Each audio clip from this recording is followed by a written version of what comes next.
In today's video, we're gonna show you how to set up the perfect 2x4 tent for your grow. If you're growing for yourself and maybe a couple friends, this is really all you're gonna need. But before we do, today's video is brought to you by Real Growers Grow Dots, the easiest way to feed your high-value plants. You mix grow dots in once at the beginning of your grow, and they feed your plants all the way to harvest. You don't have to worry about nutrient burn or nutrient lockout. Grow Dots does all the hard work for you. Check them out over at realgrowers.com. And while you're there, use coupon code Scotty420 to get 20% off your first order. Now let's get back to the show. Setting up a 2x4 can be a game changer for your cannabis growing experience. This video will cover everything you need to know, from lighting to ventilation and everything in between, ensuring a smooth and successful grow. Come on, High C, let's get in there. Let's get some folks growing out there. Perfect. This video is exactly what I need because I honestly don't think I'm ready to grow past a 2x4 tent.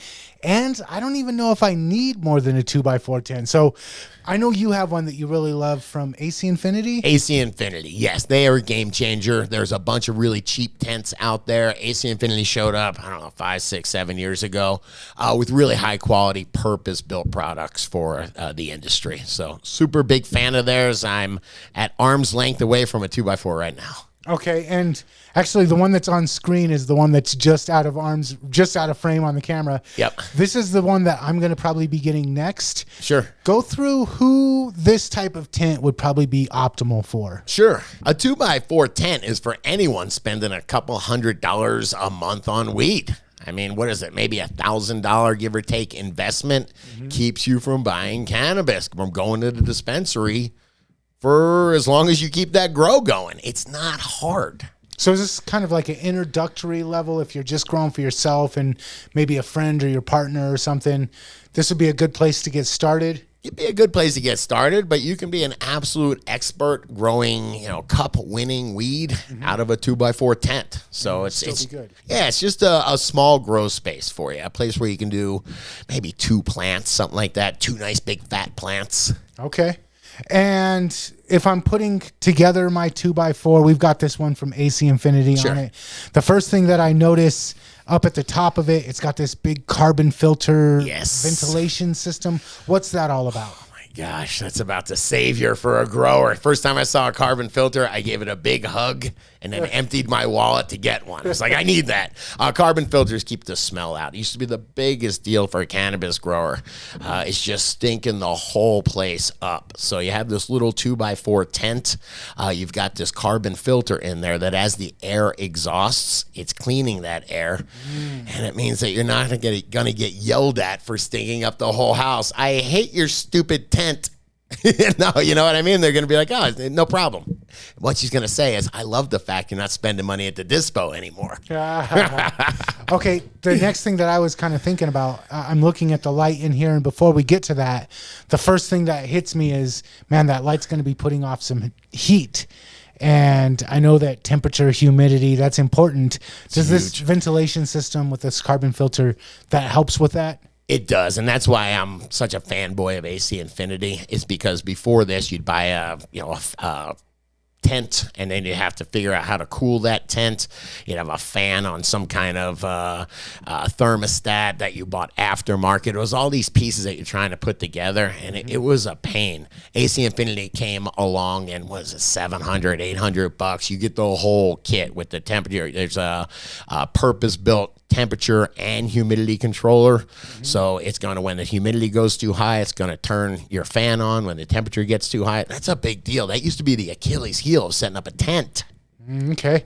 And we also got the light. We're going to need a light in there. And I know the AC Infinity's kit comes with a light kind of built into it. What do you recommend for a light? What am I looking for wattage? And I know some people get away with like a 100-watt light. I would go with a 200-watt light. Your light is the energy. And yeah, I think a 200-watt is what most systems come with.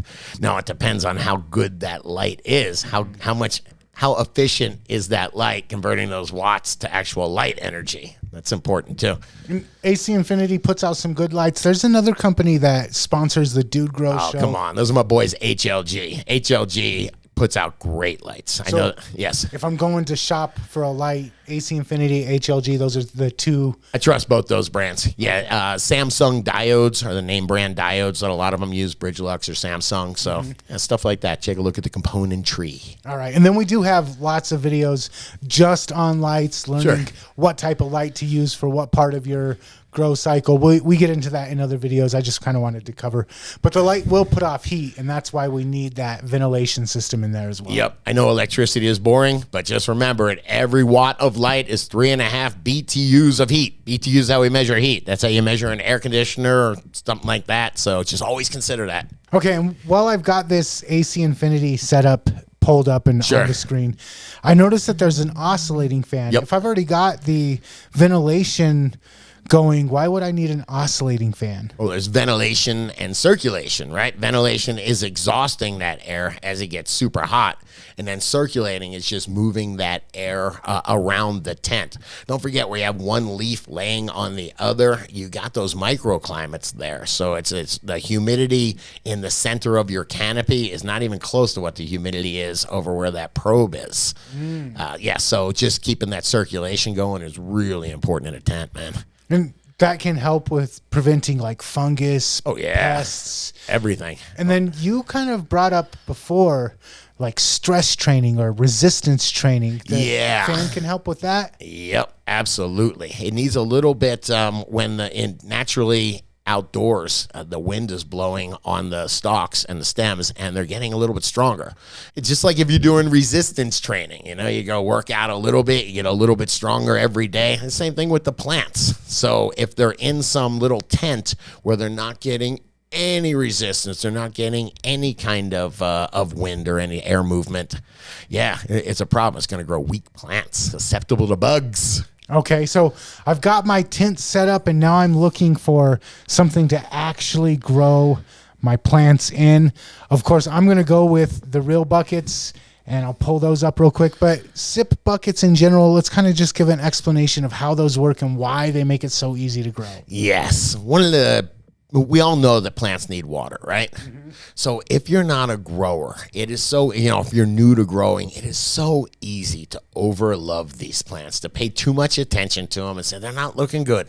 Let me water them. Hey, it's been 3 days. Let me give them more water and fertilizer. Man, let's get them jacked up. And you have to realize that these plants are living and that they have a metabolism. And so overwatering is the easiest thing to do. So that's why I try to get new growers to not have to water their plants or to water them minimally, which is what SIP buckets are. SIP buckets it's a sub-irrigated planter.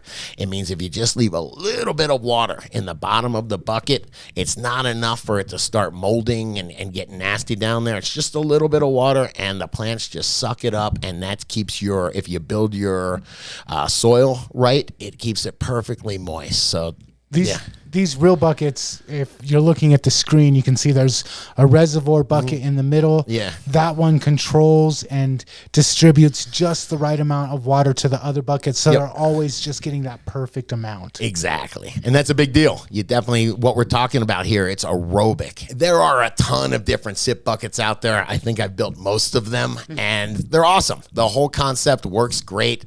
I love the real buckets. I spent years developing them, and the real buckets is the best I can do.